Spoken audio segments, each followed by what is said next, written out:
Assalamualaikum warahmatullahi wabarakatuh. Bagaimana kabarnya para pejuang ilmu? Tentunya tetap semangat dan tetap ceria. Nah, kali ini kita akan membahas mengenai jaringan saraf tiruan pada bagian arsitekturnya. Nah, baik, kita lihat ya.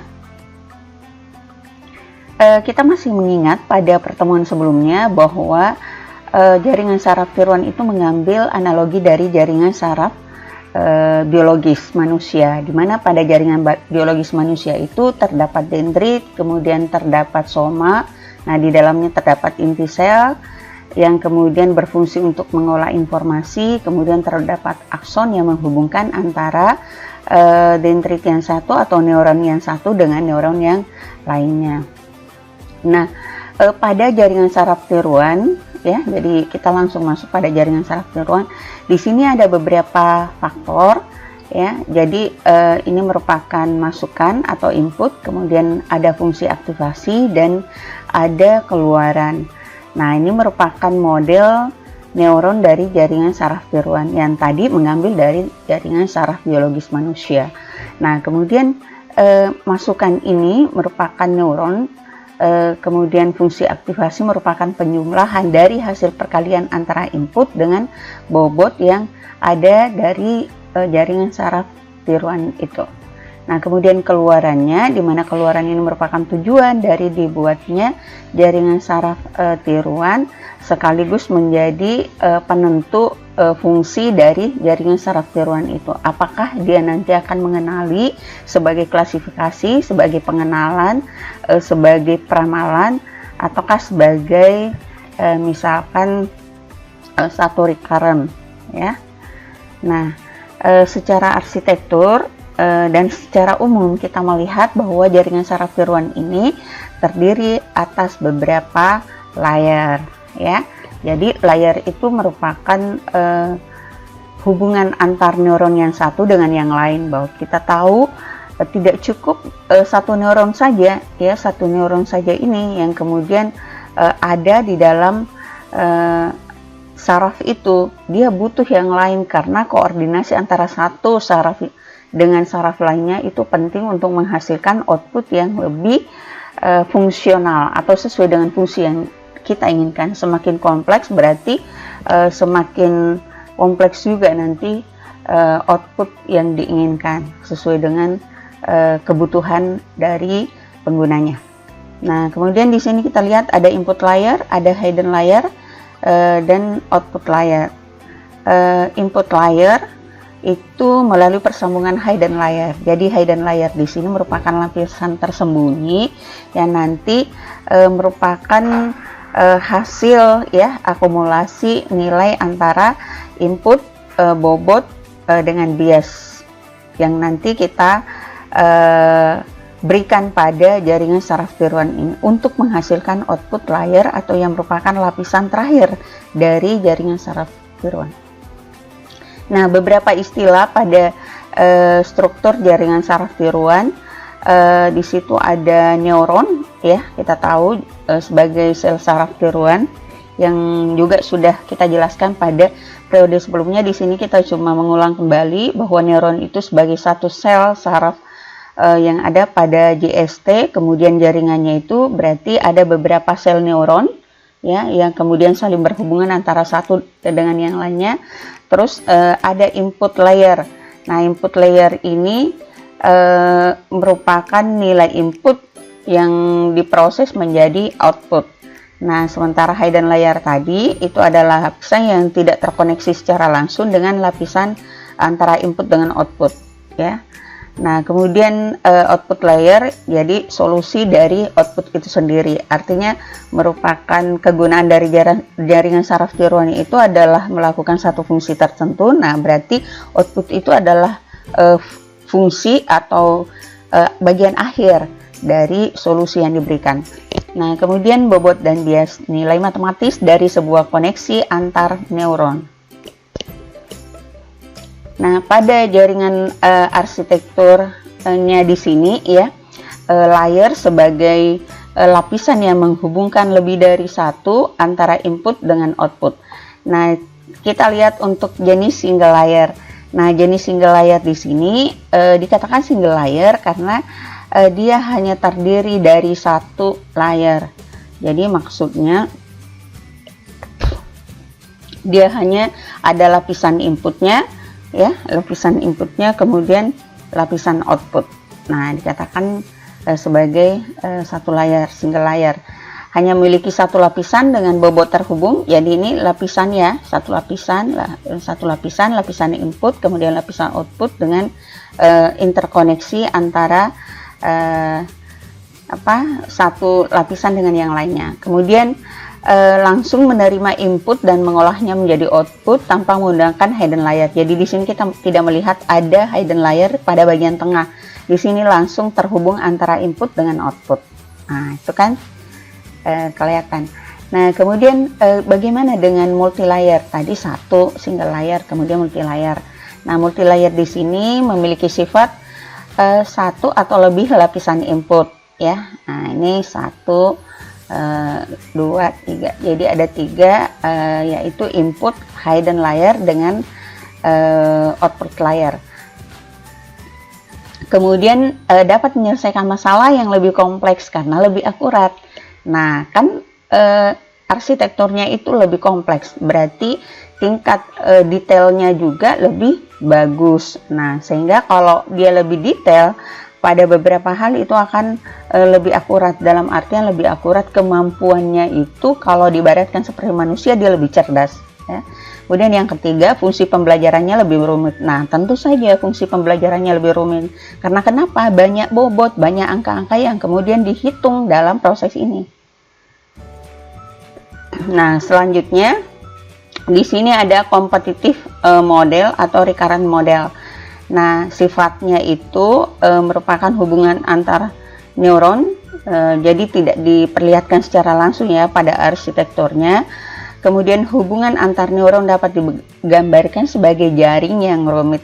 Jadi di sini ada proses sekuensial ya, ada proses tahapan dari satu node ke node yang lainnya, kemudian diumpan balikan lagi dari satu sudut ke sudut yang lainnya bergantung dari nilai atau variabel-variabel atribut dari model masalah yang akan kita selesaikan.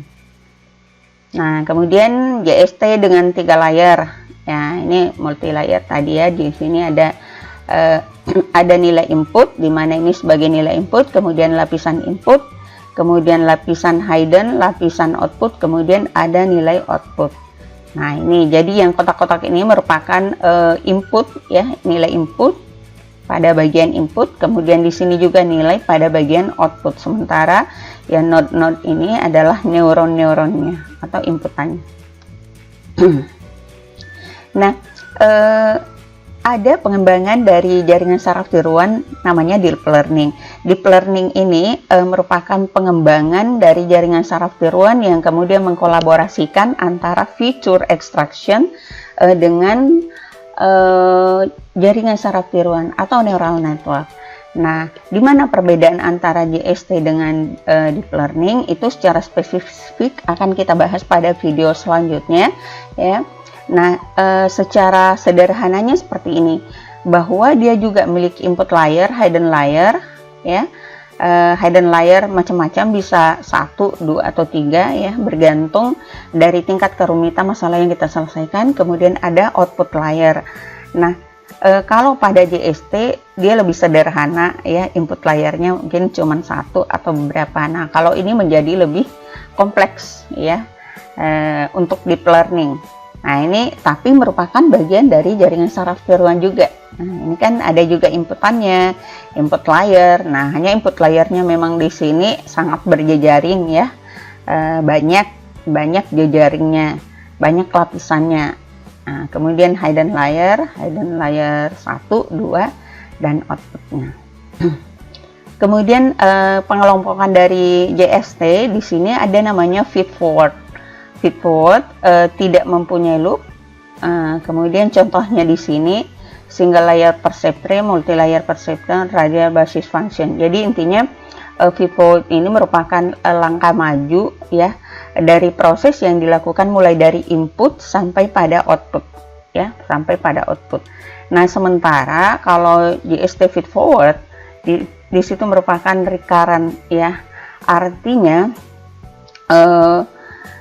dia memiliki loop. Lapisan output itu akan memberi input lagi bagi lapisan input berikutnya. Maksudnya bahwa output yang sudah diperoleh sebelumnya itu kemudian diumpan balik lagi, ya, diumpan balik lagi menjadi sebuah koreksi, ya, koreksi terhadap input sebelumnya, sehingga nanti akan diperhitungkan faktor kesalahan dari output sebelumnya itu akan diperbaiki pada saat sudah dilakukan umpan balik. Nah, contohnya di sini adalah competitive network, ada Kohonen, Hopfield, deep learning, ya, kalau kita berbicara pada skala pengembangan. Nah, kemudian paradigma pembelajaran atau bentuk dari pembelajaran itu sendiri. Di sini ada model supervised learning, kemudian unsupervised learning, dan hybrid learning. Apa yang dimaksud supervised learning? Supervised learning itu adalah satu sistem pembelajaran yang kemudian membutuhkan panduan, membutuhkan target, ya. Nah, sehingga sistem itu akan belajar dari pengalaman-pengalaman sebelumnya, ya. Dia akan akan mencapai outputnya itu dengan perbandingan antara output yang diperoleh dengan target yang sudah ditentukan sebelumnya. Nah, sementara kalau unsupervised learning, dia tidak memiliki target, ya, dia tidak memiliki guru dalam pembelajarannya. Bagaimana cara belajarnya? Dia belajar secara otodidak.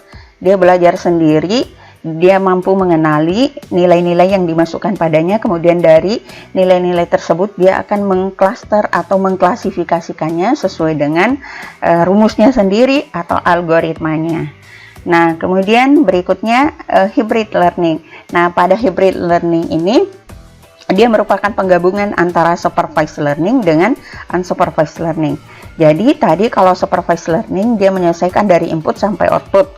Nah, ada target, ya. Nah, kalau unsupervised learning tidak hanya sampai di situ, tapi kemudian dia akan mengumpan balik. Nah, pada saat mengumpan balik itu berarti dia bisa mengerjakan, ya, unsupervised learningnya juga. Jadi ada beberapa model. Contoh-contohnya di sini ada LVQ, ya, feedforward, LVQ, kemudian SVM, deep learning, unsupervised ada KNN yang sistem clustering, kemudian ada backpropagation, hybrid, ya, dengan UNFIS. Nah, di mana perbedaan antara supervised learning pada supervised learning dengan unsupervised learning. Nah, kalau supervised learning di sini merupakan kumpulan input yang berusaha memperoleh target. Nah, ini yang secara spesifiknya, ya, bahwa ada targetnya. Kemudian perbedaan antara output yang masih salah atau errornya yang diperoleh antara output yang diperoleh dengan target. Nah, harus disyaratkan sekecil mungkin, ya, diperoleh error terkecil. Kemudian yang ketiga, biasanya lebih baik daripada unsupervised learning, ya. Jadi istilahnya akurasinya itu lebih bagus. Karena kenapa? Karena ada targetnya, ada gurunya. Jadi dia lebih mudah terbimbing, ya, sesuai dengan model yang diberikan atau diarahkan oleh guru. Kemudian kelemahannya pertumbuhan waktu komputasi eksponensial. Nah, kalau misalkan datanya semakin banyak, berarti akan semakin lambat, ya. Jadi istilahnya itu tidak berbanding lurus. Kalau misalkan inputannya kecil, maka outputnya besar. Kadang-kadang mengecil, kadang-kadang membesar, ya, karena terjadi secara eksponensial angkanya. Kemudian JST berikutnya untuk unsupervised learning. Nah, jadi kalau unsupervised learning ini mengorganisasikan dirinya untuk membentuk vektor input tanpa menggunakan data atau contoh. Jadi dia tidak memerlukan pelatihan, dia tidak memerlukan target, tapi dia melakukan pengelompokan sendiri. Nah, kemudian kalau hybrid, nah ini penggabungan keduanya. Nah, bagaimana algoritma pembelajaran secara umum? Yang pertama, tentu saja harus ada masukan. Ya, apa yang menjadi masukan? Dimasukkan data pelatihan. Jadi sejumlah data pelatihan, karena kalau misalkan kita menggunakan jaringan saraf tiruan itu tidak bisa tanpa ada data pelatihan, karena ini penting. Dari data tersebut nanti akan dikenali, diambil sebagai sumber pembelajaran, bahwa sistem itu akan belajar sama dengan manusia. Jadi manusia itu perlu mesin itu perlu belajar untuk mengenali input apa sebenarnya ini, dan kemudian targetnya misalkan hendak mengklasifikasi antara daun yang berpenyakit dengan daun tidak berpenyakit. Nah, tentu saja di situ dia harus mengetahui dulu daun yang berpenyakit itu yang mana, atau daun yang normal itu yang mana, daun yang sehat itu yang mana, ya, misalkan pada tumbuhan. Nah, kemudian yang kedua, inisialisasi bobot-bobot jaringan. Nah, di sini kita memberikan bobot-bobot pada jaringan tersebut, kegunaannya apa? Sebagai inisialisasi awal yang akan diproses, ya, akan diproses. Jadi sama dengan kemudian manusia, dia butuh nutrisi dulu untuk berpikir. Nah, seperti itu juga dengan mesin, ya, dimana kita set I sama dengan 1. Nah, kemudian yang ketiga, masukkan contoh ke dalam input. Nah, selanjutnya mencari tingkat aktivasi unit output menggunakan algoritma yang ditetapkan. Jadi memberikan ambang batas, ya, pada fungsi aktivasi. Kalau misalkan nanti nilai yang diperoleh dari proses yang pertama atau sebelumnya itu memenuhi kriteria, maka nilainya akan diproses. Tapi kalau tidak memenuhi lagi, maka akan di looping lagi, ya. Nah, kalau sudah tercapai nilai yang diinginkan, maka berhenti. Tapi kalau misalkan belum tercapai, maka akan dilakukan proses iterasi atau proses echo. Kemudian berikutnya, update bobot-bobot menggunakan fungsi galat error. Maksudnya di sini proses pengupdatean, kita berusaha untuk menemukan satu nilai yang terkecil sesuai dengan syarat yang sudah kita tentukan di awal. Nah, sehingga mesin akan melakukan proses pencarian terhadap nilai yang terbagus tersebut dengan error yang kecil. Nah, supaya nanti tingkat akurasi pada saat kita lakukan testing itu sudah tinggi, ya. Jadi tingkat kepercayaan kita terhadap mesin atau dalam hal ini jaringan saraf tiruan untuk menyelesaikan masalah juga tinggi. Itu dengan cara gimana? Dia melakukan update bobot yang baru, yaitu dia menjumlahkan antara bobot yang lama dengan deltanya atau dengan koreksi dari errornya. Nah, kemudian jika I-nya sama dengan N, kemudian dilakukan reset I sama dengan 1, dan dilakukan lagi iterasi melalui I tambah 1. Jadi data tersebut akan dieksekusi satu persatu hingga nanti semua data itu akan tereksekusi semua, dan kemudian tercapai error yang diinginkan. Nah, ini ada beberapa aplikasi dari JST, ya. Di sini untuk klasifikasi digunakan ada lain backpropagation, SVM, deep learning, learning vector quantization. Kemudian untuk pengenalan pola di sini ada backpropagation, SVM, deep learning. Peramalan ada lain, backpropagation, deep learning. Clustering, KNN, kemudian optimasi ada lain, Hopfield, Boltzmann, backpropagation. Nah, ini merupakan aplikasi-aplikasi yang sudah umum digunakan pada jaringan saraf tiruan untuk kategori-kategori tersebut. Kemudian di sini juga pada bagian JST ada namanya fungsi aktivasi. Nah, apa fungsi aktivasi ini? Nah, ini penting banget, ya, karena dari fungsi aktivasi ini berarti model dari jaringan saraf tiruan itu nanti akan berbeda, ya, angkanya itu akan berbeda nanti. Fungsi aktivasi merupakan fungsi yang digunakan untuk mengupdate nilai-nilai bobot per iterasi dari semua nilai input. Nah, kemudian di sini ada namanya fungsi aktivasi sederhana, yaitu mengalihkan input bobotnya dan kemudian menjumlahkannya. Nah, itu disebut penjumlahan sigma atau penjumlah secara keseluruhan antara perkalian input dengan bobot. Kemudian berikutnya ada berbentuk linear atau tidak linear dan sigmoid. Jadi itu adalah bentuknya, ya. Sebentar kita lihat di sini. di sini ada fungsi linear atau dikatakan sebagai identitas, Y sama dengan X. Jadi kalau Y-nya 2, Y-nya 2 berarti X-nya 2, Y-nya juga 2. Nah, dia mengikuti. Ya, dia berbanding lurus. Ya, jadi Y sama dengan X atau minus Y sama dengan minus X. Kemudian berikutnya ada fungsi sigmoid. Fungsi sigmoid binar. Nah, ini seperti S ya. Seperti S. Y sama dengan Fx sama dengan 1/1 tambah E berpangkat minus tau X. Nah, jadi di sini X-nya ini akan diperkalikan dengan satu bentuk eksponensial. Nah, sehingga nanti pertambahan nilai yang diperoleh pada fungsi Fx-nya itu melengkung, ya, tidak lurus. Kemudian berikutnya ada namanya fungsi undak atau fungsi binar atau biasa juga dikenal dengan hard limit. Nah, hard limit ini nanti akan memberikan limitasi atau pembatasan pada ambang batas tertentu atau nilai tertentu. Kalau kita lihat secara gambar atau grafik di sini pada angka 0, 1. Nah, kemudian di sini ada bagian negatif, kemudian ada bagian positif. Kita lihat Y sama dengan 0. Pada saat Y sama dengan 0 dengan syarat jika X-nya itu lebih kecil atau sama dengan 0. Nah, kalau lebih kecil atau sama dengan 0, maka dia akan memperoleh nilai Y sama dengan 0. Kemudian Y sama dengan 1. Nah, berarti X-nya lebih besar dari 0, maka Y-nya sama dengan 1 ya. Nah, berikutnya fungsi undak binar atau threshold. Nah, threshold.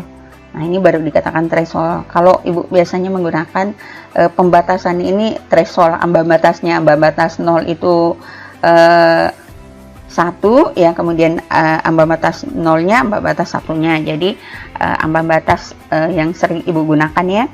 Nah, terus di sini fungsi undak binar. Nah, di sini ada satu nilai yang kemudian dari angka theta, nah dia akan naik 1 ya, mengambil angka 1 dengan limitasi Y sama dengan 0 jika X lebih kecil dari theta. Kemudian Y sama dengan 1 jika X lebih besar daripada theta. Nah, fungsi aktivasi ini nanti harus disesuaikan dengan fungsi yang kita gunakan pada JST kita. Kemudian fungsi bipolar. Nah, fungsi bipolar berarti dia mengambil polaritas positif dan mengambil polaritas negatif. Y sama dengan 1 jika X lebih besar dari 0. Kemudian Y sama dengan 0 jika X sama dengan 0. Kemudian Y sama dengan 1 jika X lebih kecil dari 0. Nah, ini ya bipolar. Kemudian fungsi bipolar dengan threshold, Y sama dengan 1 jika X lebih besar atau sama dengan theta, Y sama dengan min 1 jika X lebih kecil dari theta. Nah, sebenarnya kalau kita berbicara threshold atau ambang batas nilai tertentu, nah berarti ambang batas tertentu itu adalah ketika misalkan satu garis tersebut itu mengalami pergeseran dari titik 0 atau yang berimpit dengan sumbu Y. Nah, ketika dia sudah bergeser misalkan ke sumbu X-nya, nah berarti itu sudah ada namanya theta atau threshold karena sudah ada selisih atau pergeseran dari titik 0 ya ke angka dari sumbu X di sini. Oke, sekian untuk arsitektur jaringan saraf tiruan kali ini. Kita akan membahas bagaimana lebih detail pada materi selanjutnya. Terima kasih. Assalamualaikum warahmatullahi wabarakatuh.